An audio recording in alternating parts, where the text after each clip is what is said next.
Hi guys, അപ്പം നമ്മൾ ഇന്ന് ലാലേട്ടൻ്റെ എമ്പുരാൻ കാണാൻ വന്നേക്കാണ് റിയാദ് പാർക്കിൽ. നിസി ഞങ്ങളുടെ കൂടെ ഇല്ല, പക്ഷെ ഞങ്ങൾ എല്ലാവരും കൂടെ എൻജോയ് ചെയ്യാനായിട്ട് വന്നേക്കാണ്. അപ്പോൾ പടം ഇപ്പോൾ തുടങ്ങാൻ പോവാണ്, കാണാൻ പോവാണ്. ഭയങ്കര എക്സൈറ്റഡ് ആണ്. അപ്പം നമ്മൾ ഭയങ്കര ത്രില്ലിങ്ങിനാണ് പണം കാണാൻ വേണ്ടി കുറച്ച് നാളായിട്ട് വെയിറ്റിംഗ് ആണ്. പിന്നെ പ്രത്യേകിച്ച് നമ്മൾ ഈ പണം കാണുന്ന ഐമാക്സിലാണ്, ഐമാക്സ് സ്ക്രീനിലാണ്. കാര്യം ഇതിനകത്ത് ഐമാക്സിൽ എന്തൊരു എക്സ്പീരിയൻസ് എന്താണെന്ന് നമുക്കൊന്ന് കണ്ടു. അതൊരു വേറെ ലെവലായിരിക്കും പറഞ്ഞിട്ടുണ്ട്. അപ്പൊ ഞങ്ങൾ അത് റെസ്പെക്ട് ചെയ്തുകൊണ്ട് ഐമാക്സിൽ തന്നെ ബുക്ക് ചെയ്തേക്കാണ്. ഒരു ദാക്ഷിണ്യം കാണിച്ചിട്ടില്ല. അപ്പൊ അത് കണ്ടിട്ട് നാളെ പോയി കണ്ടോ കേട്ടോ, ഇതിനൊക്കെ ബുക്ക് ചെയ്തിട്ടുണ്ട്. അപ്പൊ അത് കണ്ടിട്ട് നിങ്ങളോട് അഭിപ്രായം പറയുന്നതായിരിക്കും. ഹായ് ഗൈസ്, അപ്പോൾ നമ്മുടെ ഐമാക്സ്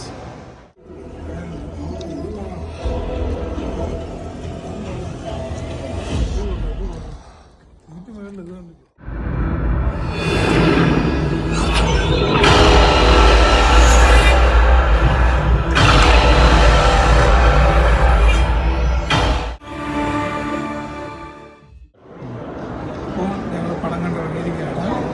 പടം പ്രതീക്ഷയോടെ തന്നെ നല്ല മാസ് എന്റർടൈനറാണ്.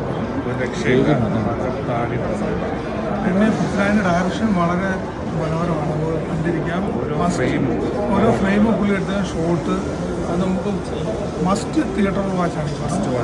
അതുപോലെ തന്നെ ഐമാക്സ് തിയേറ്റർ എക്സ്പീരിയൻസ് ചെയ്യാൻ പറ്റുമെങ്കിൽ ഐമാക്സിൽ കാണുന്നതിന്റെ ഒരു നോർമൽ സ്റ്റാൻഡേർഡ് തിയേറ്ററിനേക്കാളും ബെറ്റർ ആയിട്ട് കുറച്ചും കൂടി നമ്മൾ വിഷ്വലൈസേഷൻ ക്ലാരിറ്റിയും കാര്യങ്ങളൊക്കെ ഐമാക്സിലുണ്ട്. പിന്നെ ഒരു തേർഡ് പാർട്ടിനോട് സ്റ്റോറി ലൈൻ ഇട്ടേക്കുന്നവരാണ് ഈ പടം എടുത്തിരിക്കുന്നത്. ഓവറോൾ പടം അടിപൊളിയാണ്, അടിപൊളി മാസ് എന്റർടൈൻമെന്റ്. ഒരു അഭിനയം വേറെ ലെവലിലേക്ക് പൃഥ്വിരാജിനെ കൊണ്ടല്ലാതെ ഈ ലെവലിൽ കൊണ്ടുപോകാൻ പറ്റില്ല. എല്ലാവരും തിയേറ്ററിൽ തന്നെ പോയി കാണുക. മസ്റ്റ് തിയേറ്റർ വാച്ചാണ് ഈ പടം. ഐമാക്സിൽ മാക്സിമം കാണുന്നിട്ട് കാണുക. സൗണ്ട് എഫക്റ്റ് ഒക്കെ ഒരു രക്ഷയില്ല. അവസാനത്തെ ആ ഒരു ട്വിസ്റ്റ്, ആ ഡ്രാഗണൊക്കെ സസ്പെൻസാണ്. അവസാനം വരെ കാണുക. എഴുതി കഴിഞ്ഞിട്ട് ഇറങ്ങി പോകരുത്. ലാസ്റ്റിൽ ടൈലറിൽ എന്നിട്ട് ഇറങ്ങുന്നത്. ഓക്കെ.